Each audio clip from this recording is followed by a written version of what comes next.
Hello students, welcome to my YouTube channel.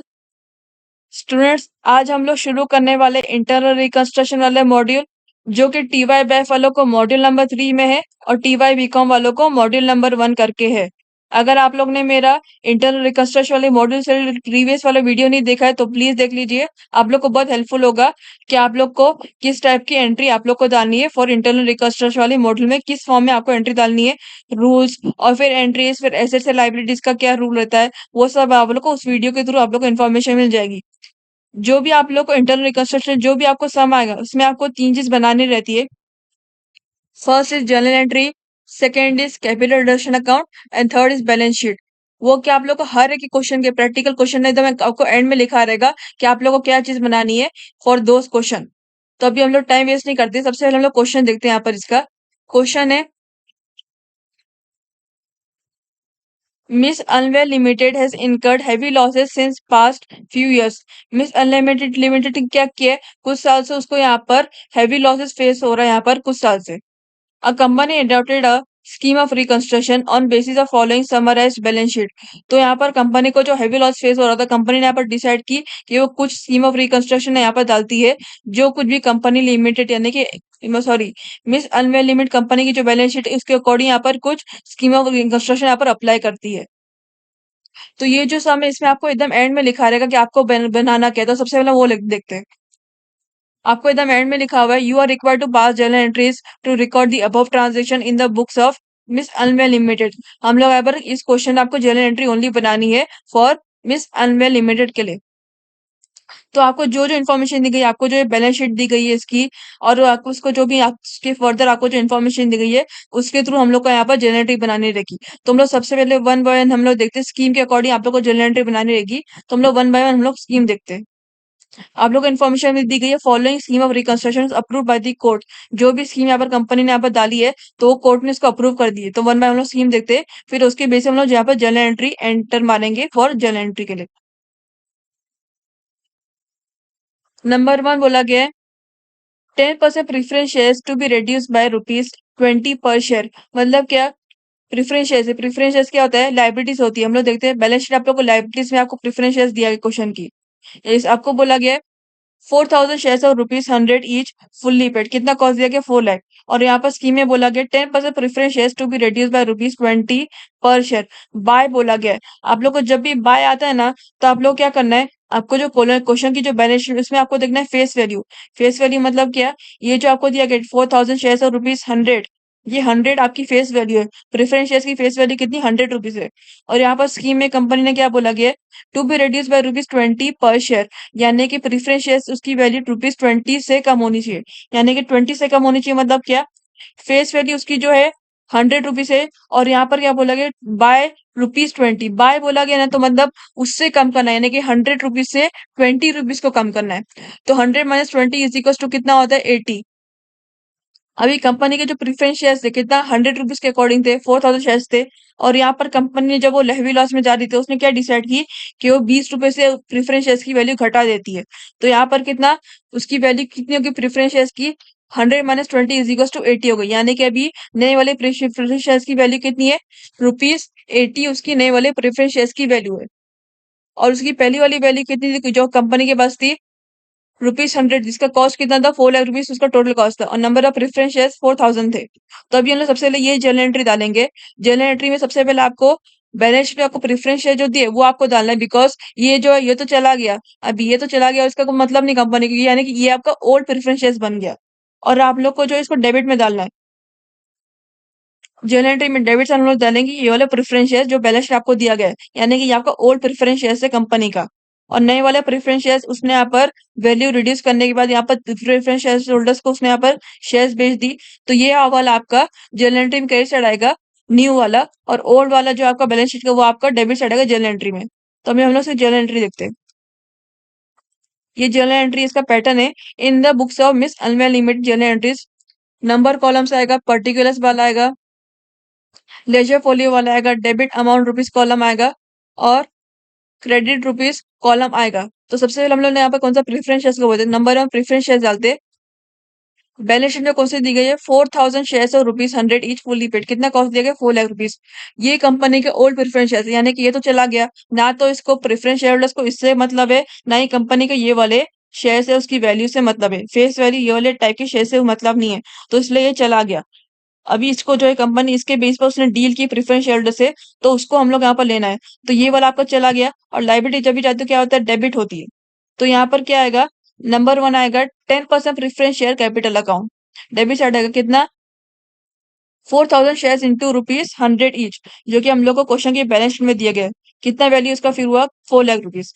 तो debit rupees column में कितना? 4 lakh rupees यहाँ पर आएगा। फिर क्रेडिट में कौन सा आएगा? स्कीम में आपको बोला गया 10% preference shares to be reduce by ₹20 per share. Bye बोला गया है और फेस वैल्यू कितनी क्वेश्चन में दी गई है? ₹100 फेस वैल्यू दी गई है। तो 100 माइनस 20 कितना होता है? 80। तो यहाँ पर प्रेफरेंस शेयर होल्डर्स को कंपनी ने यहाँ पर ₹80 में यहाँ पर शेयर्स बेच दी और ₹100 की उसकी यहाँ पर लाइबिलिटी थी। अभी ये भी आपका लाइबिलिटी, लेकिन यहाँ पर वो लाइबिलिटी चली गई। ओल्ड प्रेफरेंस शेयर्स वाली लाइबिलिटी चली गई। इससे आपको कंपनी को कोई मतलब नहीं है, प्रेफरेंस शेयर होल्डर्स को कोई मतलब नहीं है। और यहाँ पर ₹80 के अकॉर्डिंग कंपनी के कैश आ गया। जब उसने प्रेफरेंस शेयर होल्डर्स को शेयर बेची तो उसको यहाँ पर कैश आ गया।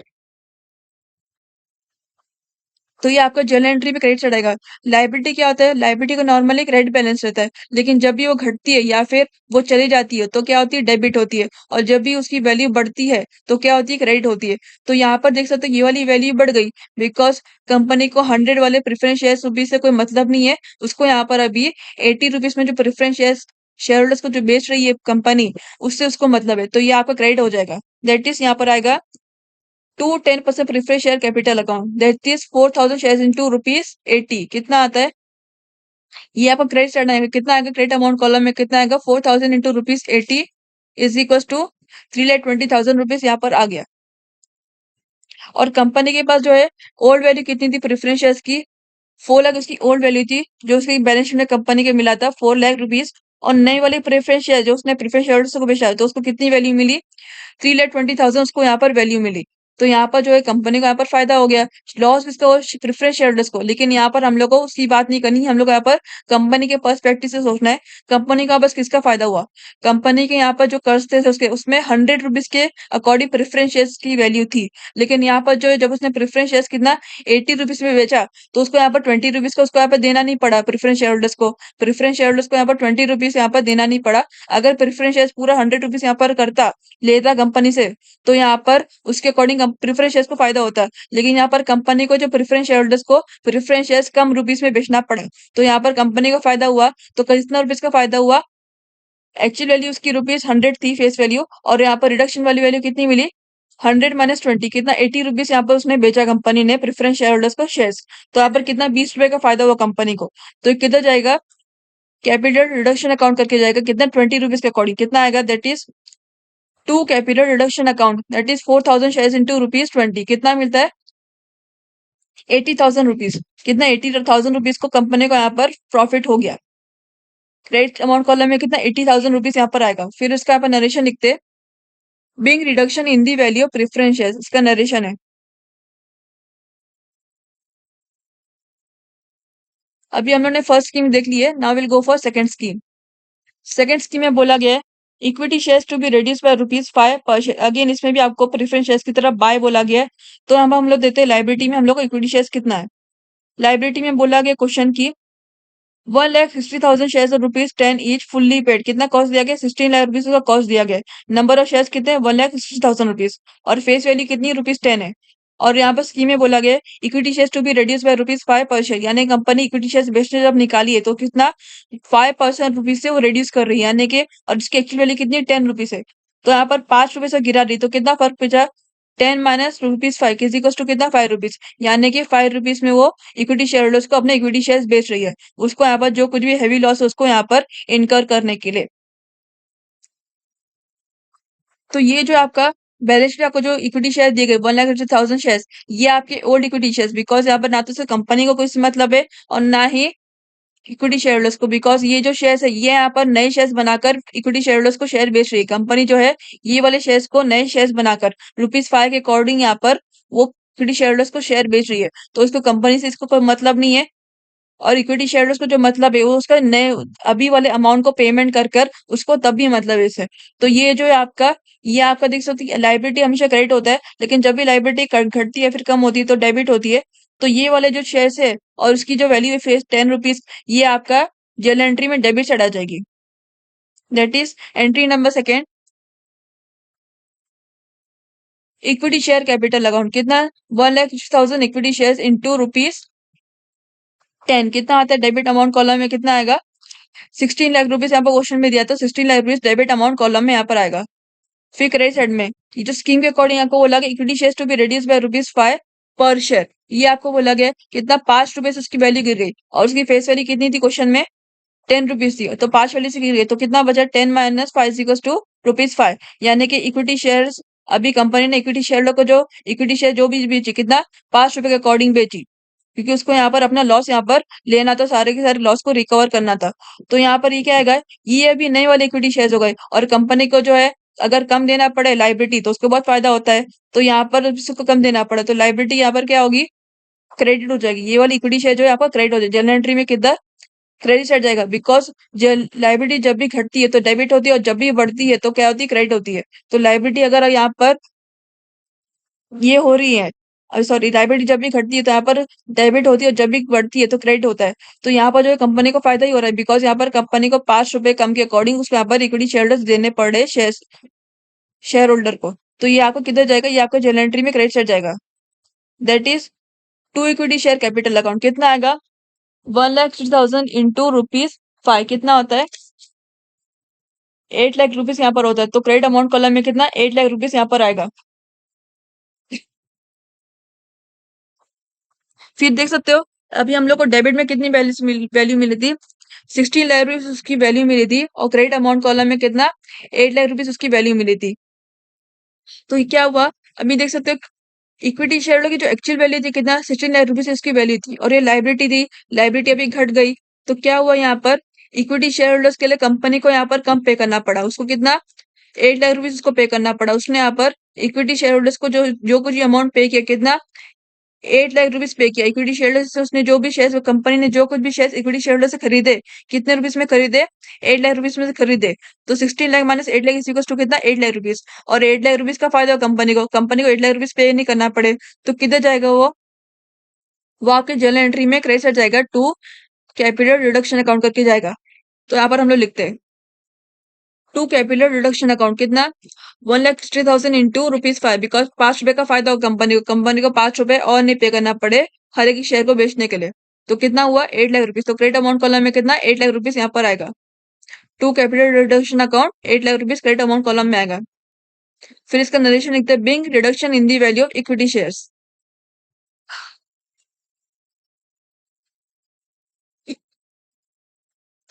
अभी हम लोग नेक्स्ट थर्ड वाली स्कीम देखते हैं। Debenture holders agreed to settle their claim fully by issue of 11% debentures of rupees 14 lakh।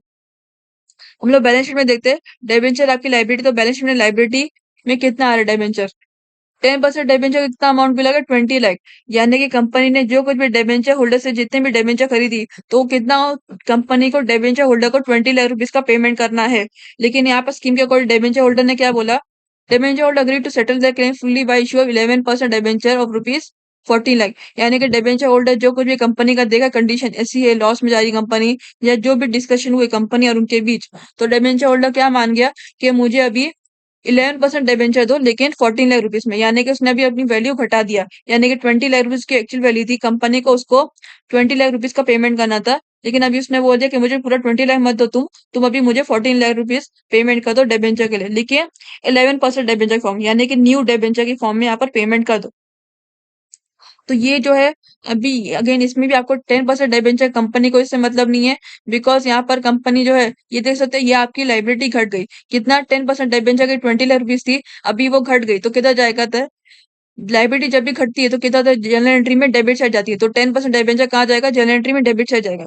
So will enter that is entry number 3, 10% debenture account debit side कितना आएगा, 20 lakh rupees debit amount column में आएगा। फिर यहाँ पर उसका जो यहाँ पर स्कीम के अकॉर्डिंग क्या बोला गया है, डिबेंचर मान गया, डिबेंचर होल्डर मान गया कि हम लोग को यहाँ पर टोटल 14 लाख रुपीज अमाउंट पे कर दो, लेकिन 11% डिबेंचर के तौर पर। तो यहाँ पर देख सकते हो, यहाँ पर जो है डिबेंचर होल्डर की वैल्यू घट गई और कंपनी का यहाँ पर फायदा हुआ, और उसको यहाँ पर एक भी ये भी हुआ कि उसको यहाँ पर कम पेमेंट करना पड़ा। 14 लाख रुपीज उसके पास पैसे आ गए और 14 लाख रुपीज यहाँ पर आ गए। उसको यहाँ पर 20 लाख रुपीज, अगर उसको किसी और तरीके से अगर डिवेंचर होल्डर नहीं मानता तो उसको पूरा 20 लाख का पेमेंट करना पड़ता, लेकिन यहाँ पर डिवेंचर होल्डर मान गया तो कितना 14 लाख रुपीज का उसको अमाउंट पे करना पड़ा डिवेंचर होल्डर को। तो किधर जाएगा ये आपका, लेकिन 11% डिवेंचर, डिवेंचर होल्डर ने क्या बोला कि मुझे 11% डिवेंचर की फॉर्म में चाहिए, तो किधर जाएगा जर्नल एंट्री में क्रेडिट साइड जाएगा। तो कितना जाएगा टू 11% डिबेंचर अकाउंट, कितना क्रेडिट अमाउंट कॉलम में कितना 14 लाख रुपीज यहाँ पर आएगा, 14 लाख रुपीज यहाँ पर आएगा। तो देख सकते हो, और जो डिबेंचर की एक्चुअल वैल्यू थी क्वेश्चन हम लोग कितनी थी बैलेंस शीट में, 10% डिबेंचर की 20 लाख रुपीज वैल्यू थी, और 11% डिबेंचर के लिए डिबेंचर होल्डर ने कितना बोला 14 लाख रुपीज। तो कंपनी के पास जो है 14 लाख रुपीज यहाँ पर आ गए। तो लेकिन जो अगर उसको यहाँ पर डिबेंचर होल्डर को पूरा पे करना पड़ता तो 20 लाख को पूरा पे करना पड़ता, और उसका यहाँ पर डिबेंचर होल्डर जब मान गया तो कितना 14 लाख रुपीज में उसने पूरा पेमेंट कर दिया। तो कितना बचा इन दोनों के बीच में, 20 लाख और 14 लाख के बीच में कितना बचा 6 लाख रुपीज। तो कंपनी का यहाँ पर 6 लाख रुपीज का यहाँ पर फायदा हुआ, उसको यहाँ पर 6 लाख रुपीज यहाँ पे नहीं करना पड़े। तो क्या होगा, वो आपका जाएगा कैपिटल रिडक्शन अकाउंट में जर्नल एंट्री में, दैट इज क्रेडिट से जाएगा to capital reduction account, that is 6 lakh rupees. Credit amount column में कितना 6 लाख रुपीज यहाँ पर आ गया। फिर अभी हम लोग इसका नरेशन लिखते हैं, being 10% debenture settled and profit transfer to capital reduction account, ये इसका नरेशन है। अभी इसके फौरन बाद देख सकते हो, इसके फौरन बाद आपको ये बोला गया है, they also agreed to forgo 50% of their interest. हम लोग ने ये वाली एंट्री इसलिए साथ में नहीं लिखी बिकॉज ये इंटरेस्ट वाली एंट्री है, और इंटरेस्ट वाली एंट्री आपको बैलेंस शीट में आपको अलग उसका बात बोली गई है। They also agreed to forgo 50% of their interest, the payment of remaining 50% of interest is to be made immediately. मतलब क्या, ये आपको क्या दिया गया, इंटरेस्ट बोला गया, डिबेंचर्स पर इंटरेस्ट है। आप देख सकते हैं आपको बैलेंस शीट में आपको लायबिलिटी में भी आपको दिया गया है इंटरेस्ट वाली डिबेंचर पर। यस, इसके नीचे फॉर्म बोला गया है, interest accrued and due on debentures, कितना 2 लाख रुपीज उसको बोला गया है। यानी कि कंपनी ने जब भी डिबेंचर होल्डर से डिबेंचर खरीदी तो उसका जब पेमेंट करने का टाइम है उसने थोड़ा डिले कर दी, तो डिले करने में कंपनी का पर इंटरेस्ट लग गया। तो यहाँ पर इंटरेस्ट लग के कितना लगा 2 लाख रुपए का उसको इंटरेस्ट लगे कंपनी को। और यहाँ पर तो उसने यहाँ पर डिबेंचर होल्डर ने इस बारे में डिस्कशन की कंपनी से, they also agree to forgo 50% of their interest. मतलब क्या, 2 लाख रुपए का इंटरेस्ट लगा था कंपनी, कंपनी को उसको 2 लाख रुपए पे करना था। तो यहाँ पर डिबेंचर होल्डर ने बोले कि चलो उसमें से हम लोग 50% हम लोग यहाँ पर कैंसिल कर देते हैं, यानी कि हम लोग मान जाते, छोड़ देते अपना 50%। तो 2 लाख रुपए से उन लोगों ने अपना 50% यहाँ पर छोड़ दिए। अब payment of remaining 50% of interest is to be made immediately, यानी कि जो बचा जो 50% है, 100 में से 50% उन्होंने छोड़ दिए, और 50% का उन्होंने बोले कि हम लोग को अभी के अभी इसका पेमेंट कर दो इंटरेस्ट वाला, डिबेंचर का, डिबेंचर पर जो भी तुमको इंटरेस्ट लगा है इसका 50% अभी के अभी तुम अपना पेमेंट हमको दे दो।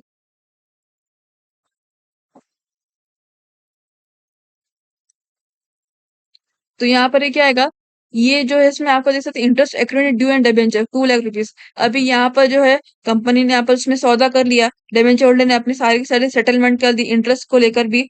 तो ये आपका जर्नल एंट्री में डेबिट साइड आएगा, interest accrued due and debenture वाली एंट्री आपकी जर्नल एंट्री में डेबिट साइड है। कितना कॉस्ट दिया कि 2 लाख रुपीज।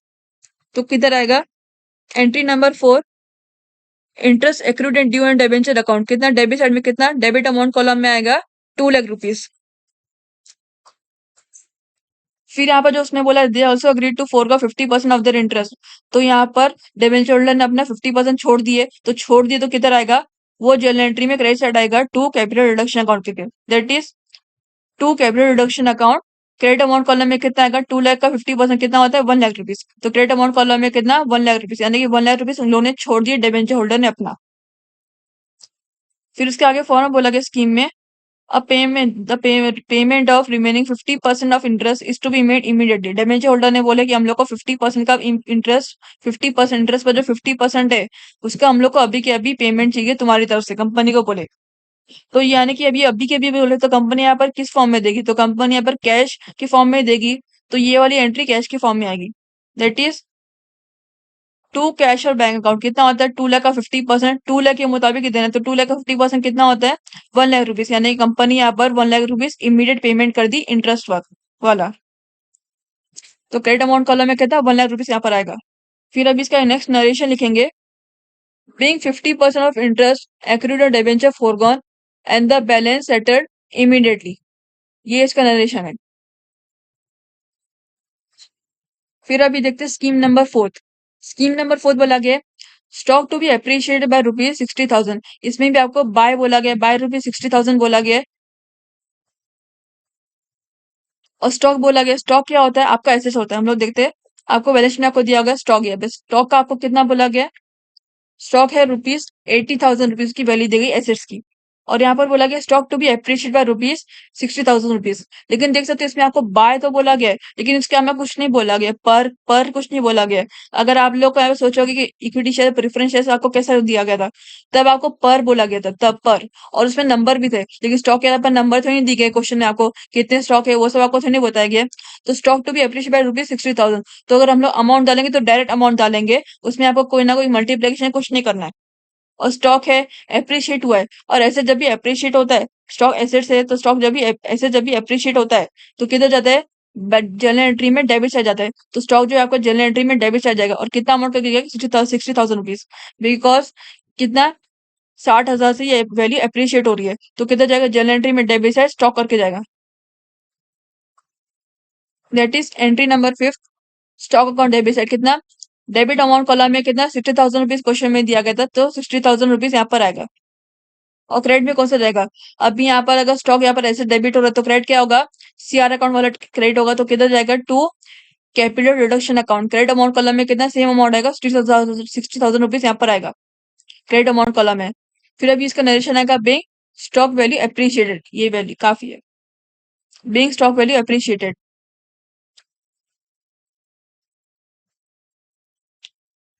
अभी हम लोग देखते हैं स्कीम नंबर फिफ्थ।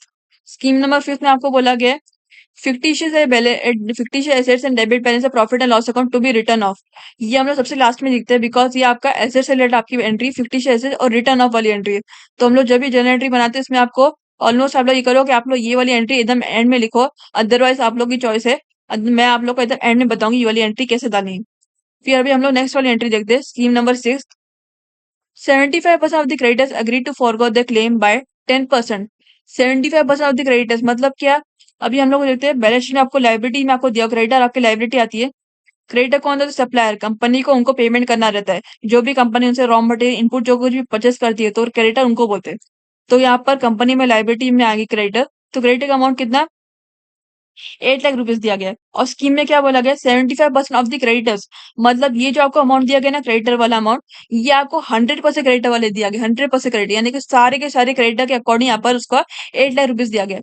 लेकिन यहाँ पर स्कीम में बोला गया 75% ऑफ द क्रेडिटर्स, मतलब जो 100% क्रेडिटर सारे के सारे क्रेडिटर्स है, उसमें 75% क्रेडिटर क्या बोल रहे हैं, agree to forgone the claim by 10%। 75% creditor बोल रहे हैं कि हमारा जितना भी हिसाब है उसमें से हम लोग 10% हम लोग छोड़ है, यानी कि तुमको हमको 10% का पेमेंट कम करना है। तो यहाँ पर हम लोग को सबसे पहले क्या निकालना है कि 75% क्रेडिटर का अमाउंट कितना है। अभी ये जो आप लोग को बैलेंस शीट में दिया गया लाइबिलिटी में, वो आपको 8 लाख जो अमाउंट देखो वो आपको 100% क्रेडिटर के अकॉर्डिंग दिया गया है। लेकिन हम लोग सबसे पहले निकालना है कि आप लोग को 75% क्रेडिटर का अमाउंट कितना रहेगा। तो हम लोग कैसे निकालेंगे, creditor is equal to 8 lakh into 75%, because 8 lakh आपको 100% क्रेडिटर के अकॉर्डिंग है, और हम लोग को 75% क्रेडिटर के अकॉर्डिंग यहाँ पर निकालना है, बिकॉज आपको स्कीम के अकॉर्डिंग 75% क्रेडिटर वाला बोला गया है। तो कितना आएगा, 8 lakh into 75% is equal to 6 lakh rupees यहाँ पर आता है, 6 लाख रुपीज यहाँ पर आता है, यानी कि 75% क्रेडिटर का कितना अमाउंट पे करना है कंपनी को, 6 लाख रुपीज उसको पे करना है। फिर उसके आगे फॉर्म बोला गया agree to forgone the claim by 10%। अभी 6 लाख अमाउंट जो है 70% क्रेडिटर का अमाउंट है, तो उन्होंने क्या बोला कि हम लोग जो है 10% अपना पेमेंट माफ कर रहे हैं, यानी कि अपना 10% पेमेंट छोड़ रहे हैं, यानी कंपनी को जो है 10% पेमेंट करने की जरूरत नहीं हर एक क्रेडिटर को।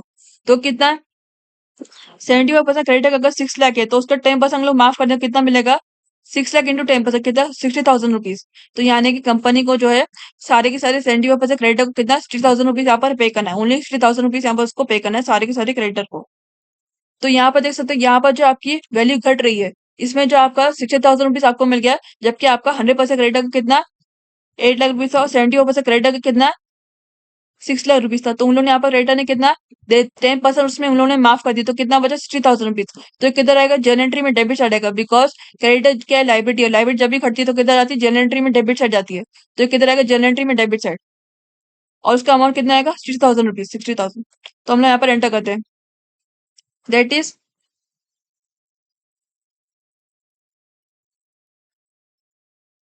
एंट्री नंबर 6 कितना आएगा, क्रेडिटर्स अकाउंट डेबिट साइड कितना आएगा, 60,000 रुपीज डेबिट अमाउंट कॉलम में कितना 60,000 रुपीज यहाँ पर आएगा।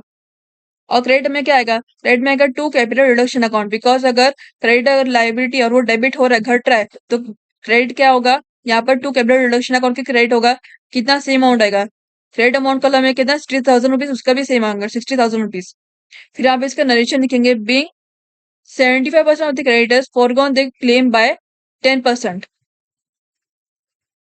ये इसका नरेशन है। तो अभी हम लोग ने इसमें देख सकते हैं, इसमें हम लोग ने टोटल 6 स्कीम में से 5 स्कीम कर ली है। अभी हम लोग लास्ट स्कीम देखते हैं, जो मैंने आपको बताया था, लास्ट में बताऊंगी, फिक्टिशियस एसेट्स वाली scheme number 5। Fictitious assets and debit balance of profit and loss account to be written off. क्या बोला गया, फिक्टिशियस हम लोग क्या बोला कि फिक्टिशियस एसेट्स और जो प्रॉफिट एंड लॉस अकाउंट है वो रिटर्न ऑफ होता है। और अभी एसेट्स बोला गया, एसेट्स का क्या रहता है, एसेट जब भी डेप्रिशिएट होता है या रिटर्न ऑफ होता है तो क्या होता है, क्रेडिट होता है। तो अभी हम सबसे पहले देखते हैं फिक्टिशियस एसेट्स कौन से आते हैं। एसेट्स में हम लोग देखते हैं क्वेश्चन के बैलेंस में कौन से आपको फिक्टिशियस एसेट दिए गए। आपको जो है ओनली शेयर इशू एक्सपेंस दिखते हैं, आपको ओनली सेकंड लास्ट में ओनली शेयर इशू एक्सपेंस आपको दिया गया, जो कि आपका 50 एसेट्स में आता है, कितना 40,000 रुपीज। तो आपका 50 एसेट्स और प्रॉफिट एंड लॉस अकाउंट आपका रिटर्न ऑफ होने वाला है। और ऐसे जब भी रिटर्न ऑफ होता है, डेप्रिशिएट होता है, तो किधर जाता है, जर्नल एंट्री में क्रेडिट साइड जाएगा। तो अगेन सेम आपका ये वाली एंट्री आपकी जर्नल एंट्री में क्रेडिट साइड आएगी। एंट्री नंबर 7 क्रेडिट साइड क्या आएगा, टू शेयर इशू एक्सपेंसेस और to profit and loss account. Credit side में आएगा to share issue expenses, to profit and loss account. और इसका अमाउंट कितना दिया है, शेयर इशू एक्सपेंस का कितना 40,000 दिया है, प्रॉफिट एंड लॉस अकाउंट का कितना 14 लाख दिया है। तो किधर आएगा, शेयर एक्सपेंस का क्रेडिट अमाउंट कॉलम में कितना 40,000 रुपीज आएगा, और प्रॉफिट एंड लॉस अकाउंट का क्रेडिट अमाउंट कॉलम में 14 लाख रुपीज यहाँ पर आएगा। डेबिट में क्या आएगा, अगर एसेट रिटर्न ऑफ हो रहे और वो क्रेडिट हो रहे जनरल एंट्री में, तो डेबिट में क्या आएगा, कैपिटल रिडक्शन अकाउंट, जब डेबिट होगी जनरल एंट्री में, तो क्या आएगा, capital reduction account debit days है, कितना होता है 40,000 शेयर एक्सपेंस का, और 14 lakh profit and loss account कितना होता है, दोनों का मिलाकर 14,40,000। तो कैपिटल रिडक्शन अकाउंट का अमाउंट कितना है, डेबिट साइड अमाउंट कॉलम में 14 लाख रुपीज 40,000 रुपीज यहाँ पर 14 लाख 40,000 रुपीज यहाँ पर आ गया फॉर सीआर अकाउंट के डेबिट साइड का। फिर अभी हम लोग इसका नरेशन लिखते हैं, that is being fictitious assets profit and loss account debit balance return off. ये इसका नरेशन है। अभी देख सकते हो, ये जो इसमें आपको इतना आपको दिया गया, सारी टोटल के टोटल हम लोग ने 6 स्कीम्स और उसकी एंट्री कर दिए। लेकिन आपको यहाँ पर क्या बोला गया, ओनली आपको जनरल एंट्री बनानी है।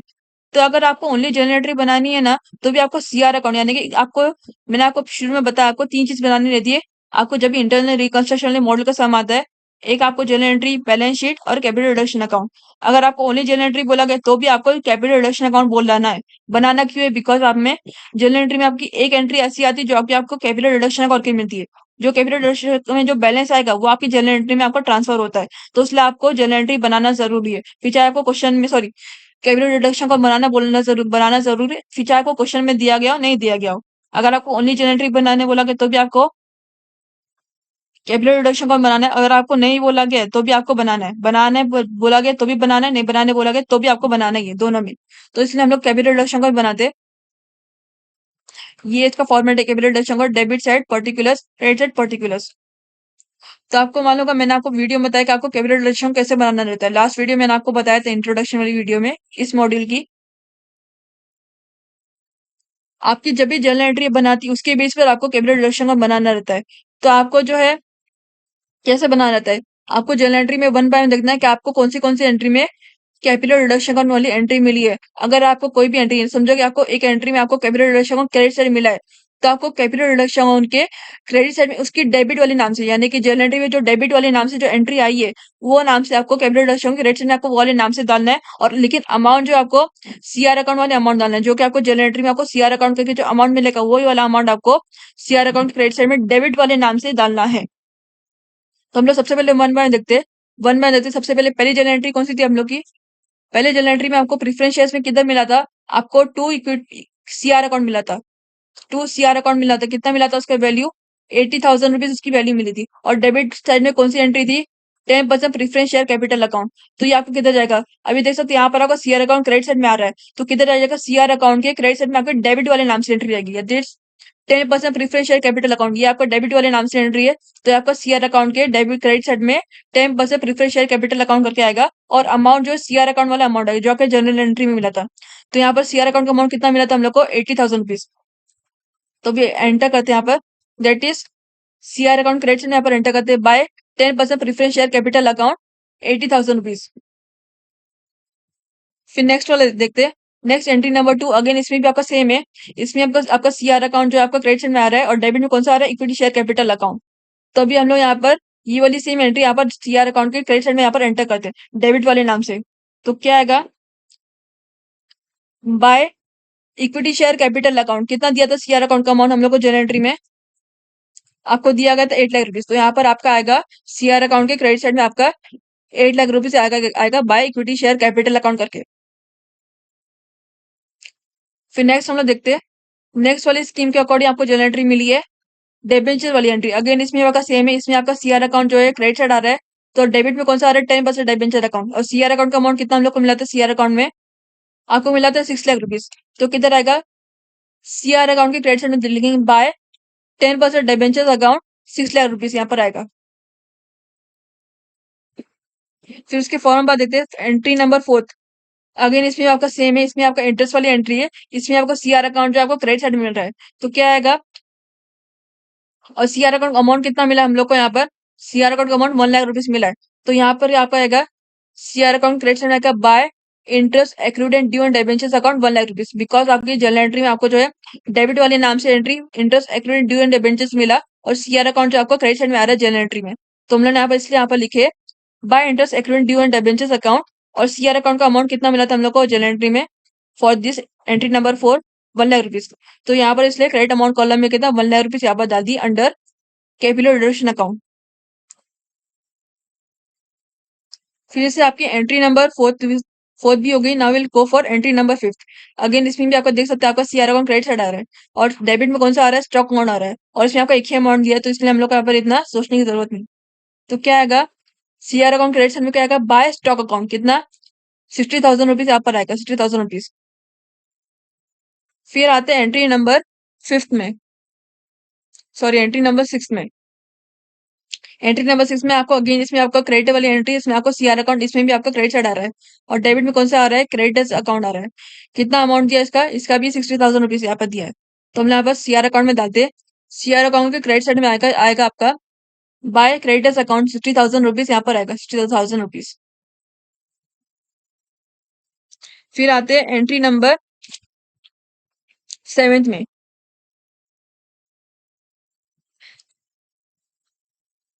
अभी देख सकते हो एंट्री नंबर 7 में आपको क्या बोला गया है, इसमें आपका डिफरेंट है, इसमें आपको सीआर अकाउंट डेबिट साइड में मिला है, बाकी सारी की सारी हम लोग ने यहाँ पर जो एंट्री किए थे इसमें आपको सीआर अकाउंट क्रेडिट साइड मिल रहा था, लेकिन एंट्री नंबर 7 में आपको सीआर अकाउंट डेबिट साइड मिल रहा है।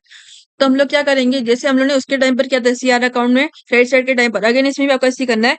आपको इसमें भी अपोजिट वाले नाम से एंट्री डालनी है सीआर अकाउंट के डेबिट साइड, बिकॉज इस एंट्री में भी आपको सीआर अकाउंट जो है डेबिट साइड में मिल रहा है। तो हम लोग क्या करेंगे, सीआर अकाउंट के डेबिट साइड में क्रेडिट वाले नाम से उसकी एंट्री डालेंगे, और उसका अमाउंट जो है सीआर वाले अकाउंट का अमाउंट डालेंगे जो हम लोग को जनरल एंट्री में मिला था। तो हम लोग यहाँ पर लिखते हैं दैट इज सीआर अकाउंट के डेबिट साइड में यहाँ पर डालते हैं, क्या नाम मिला था हम लोग को, टू शेयर इशू एक्सपेंस मिला था कितना 40,000 रुपीज, और प्रॉफिट एंड लॉस अकाउंट कितना मिला था 14 लाख रुपीज। अब ये देख सकते हो इन दोनों को हम लोग जब ऐड किया था जनरल एंट्री के टाइम पर कितना मिला था हम लोग को 14,40,000 रुपीज। तो अगर आप लोग इसमें यहाँ पर इसमें अलग तो नहीं लिख सकते, यहाँ पर इसमें हम लोग यहाँ पर इसमें अलग लिखे, जनरल एंट्री में भी हम लोग को अलग लिखना पड़ेगा, बिकॉज इसके अपोजिट वाले नाम से एंट्री डाल रहे हैं। अगर इन दोनों को ऐड करेंगे तो हम लोग को सीआर अकाउंट वाले अमाउंट का एंटर मिलेगा। तो यहाँ पर हम लोग को इसलिए हम लोग यहाँ पर इसके साथ दोनों की अलग एंट्री, और उसका दोनों के अपने अपने अमाउंट यहाँ पर लिख सकते हैं सीआर अकाउंट के डेबिट साइड में। जो लिखेंगे टू शेयर इशू एक्सपेंस कितना 40,000 रुपीज मिला था जनरल एंट्री में। फिर आते हैं to profit and loss account कितना 14,40,000 14 लाख रुपीज यहाँ पर मिला था जनरल एंट्री में। इसके बाद आप लोगों को कोई एंट्री नहीं, इसके बाद आप लोगों को कोई भी जनरल एंट्री नहीं दी गई है ना, एक आपकी एंट्री बची, हम लोग यहाँ पर उसको पता चलेगा टैली करके सीआर अकाउंट को, तो वो एंट्री आपको डालनी है या नहीं। अगर आपको टैली हुआ सीआर अकाउंट का दोनों साइड, तो आपको वो एंट्री जनरल एंट्री में डालने की जरूरत नहीं। अगर आपको नहीं हुआ, डिफरेंस मिला, तो उसकी एंट्री आप लोग को जनरल एंट्री में डालनी है। तो सबसे पहले हम लोग टैली करते हैं, सबसे पहले डेबिट साइड टैली करते हैं। डेबिट साइड में एक छोटी एंट्री है इसलिए 14,000 प्लस 14 लाख कितना होता है, 14,40,000 रुपीज यहाँ पर होता है। फिर यहाँ पर सीआर अकाउंट का यहाँ पर डेबिट साइड कितना टोटल मिल रहा है, 14,40,000 रुपीज का टोटल मिल रहा है डेबिट साइड का। अभी हम लोग क्रेडिट साइड का टोटल निकालते हैं। क्रेडिट साइड का टोटल का सबसे पहले क्या, 80,000 plus 8 lakh rupees plus 6 lakh plus 1 lakh plus 60,000 plus 60,000 कितना मिलता है, 17 लाख रुपीज यहाँ पर मिलेगा। यहाँ पर देख सकते हैं आपको सीआर अकाउंट के सीआर अकाउंट के क्रेडिट साइड में कितना मिला, 17 लाख रुपीज यहाँ पर मिला। और डेबिट साइड में आपको मिला था 14,40,000 रुपीज यहाँ पर मिला था। यानी कि इसमें आपका डिफरेंस आ रहा है, आपको डेबिट साइड में कम आ रहा है, क्रेडिट साइड में ज्यादा आ रहा है। तो यहाँ पर हम लोग लेकिन जो हम लोग टेली में कौन सा लेना है, जो ज्यादा अमाउंट है। सीआर अकाउंट के क्रेडिट साइड का कितना ज्यादा अमाउंट कितना है, 17 लाख रुपीज है। डेबिट अमाउंट कॉलम में कितना 14,40,000 है। तो सीआर अकाउंट के क्रेडिट साइड का ज्यादा अमाउंट है, तो हम लोग टेली में वही वाला अमाउंट डालेंगे। तो 17 लाख दोनों साइड डालेंगे तो डिफरेंस कितना मिला, लेकिन डेबिट साइड में हमको कितना 14,40,000 रुपीज का हम लोग को टोटल मिला था। और सीआर अकाउंट का सीआर साइड कितना, क्रेडिट साइड कितना टोटल है 17 लाख रुपीज। तो 17 लाख माइनस 14,40,000 रुपीज कितना डिफरेंस मिलेगा, 2,60,000। और ये किधर डिफरेंस आ रहा है, डेबिट साइड आ रहा है, बिकॉज डेबिट साइड आपको कम अमाउंट है, 14,40,000 मिला है। और जो आपका सीआर क्रेडिट साइड जो है वो 17 लाख है, ज्यादा अमाउंट है। तो कम किधर आ रहा है, डेबिट साइड आ रहा है, 14,40,000। तो डिफरेंस कितना मिला, 17 लाख माइनस 14,40,000 इक्वल्स टू 2,60,000 का डिफरेंस मिला। तो डेबिट में कितना रहेगा, जब भी आप लोगों को सीआर अकाउंट में जब आपको डिफरेंस आता है, वो आपको ऑलवेज मैम आपको डेबिट साइड में आपको डिफरेंस आता है। तो डेबिट साइड में हम लोग एक एंट्री डालते हैं, टू कैपिटल रिजर्व अकाउंट करके, to capital reserve account, that is balance ही फिगर रहता है, जो कि आपको सीआर अकाउंट के डेबिट साइड में आपको मिलता है। तो कितना मिला हम लोग को, 2,60,000 रुपीज। तो टू कैपिटल रिजर्व अकाउंट करके आएगा 2,60,000 रुपीज, डेबिट साइड में आएगा to capital reserve account 2,60,000 rupees यहाँ पर आएगा।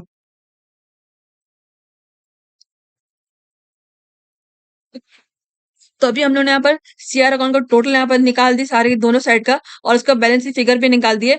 अभी मैंने आपको बताया था एक एंट्री के लिए हम लोग रुके जर्नल एंट्री में। अगर आपको सीआर अकाउंट टैली होता है तो आपको ये वाली एंट्री डालने की जरूरत नहीं, लेकिन अगर आप लोग को सीआर अकाउंट में डिफरेंस मिलता है तो आपकी ये वाली एंट्री आपकी आएगी जर्नल एंट्री में। तो अभी हम लोग टोटल कितना जर्नल एंट्री में, टोटल 7 एंट्री हुई थी। अभी हम लोग यहाँ पर 8th एंट्री लिखते हैं। 8th एंट्री यहाँ पर डालेंगे कैपिटल,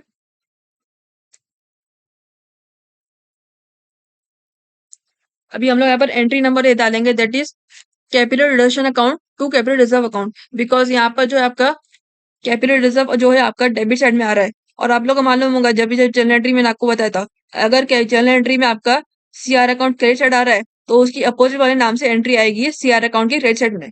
लेकिन अगर सीआर अकाउंट आपका डेबिट साइड आ रहा है जनरल एंट्री में, तो उसके अपोजिट वाले नाम से एंट्री आएगी सीआर अकाउंट की डेबिट साइड में। तो यहाँ पर देख सकते हैं आपको CR reserve, sorry capital reserve account कहाँ पे मिल रहा है, जनरल एंट्री में, सॉरी सीआर अकाउंट आपको सीआर अकाउंट के डेबिट साइड आपको कैपिटल रिजर्व अकाउंट करके मिल रहा है। कितना डिफरेंस मिला, आपको मिला था 2,60,000 रुपीज। तो ये कैसे आएगा, आपके जर्नल एंट्री में आपका आएगा, एंट्री नंबर ये डालेंगे capital reserve reduction account to capital reserve account, कितना दोनों साइड हम लोग यहाँ पर अमाउंट डालेंगे। डेबिट अमाउंट कॉलम में कितना 2,60,000 रुपीज यहाँ पर डालेंगे, और सेम क्रेडिट अमाउंट कॉलम में कितना 2,60,000 rupees, that is capital reserve reduction account D, debit side to capital reserve account.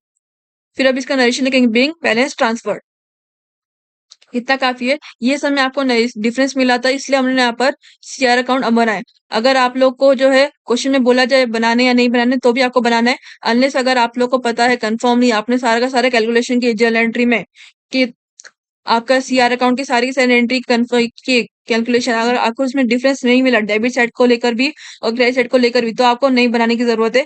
Otherwise आप लोग को बनाना है। अगर आप लोग पूरा श्योर हो तो आप लोग को नहीं बनाने की जरूरत है। अगर आप लोग को डाउट लग रहा है तो आपको बनाने की जरूरत है। और मेरे पॉइंट ऑफ व्यू से आपको बनाना चाहिए, आपको तभी पता चल जाएगा कि आप लोग को कितना डिफरेंस मिल रहा है या नहीं मिल रहा है।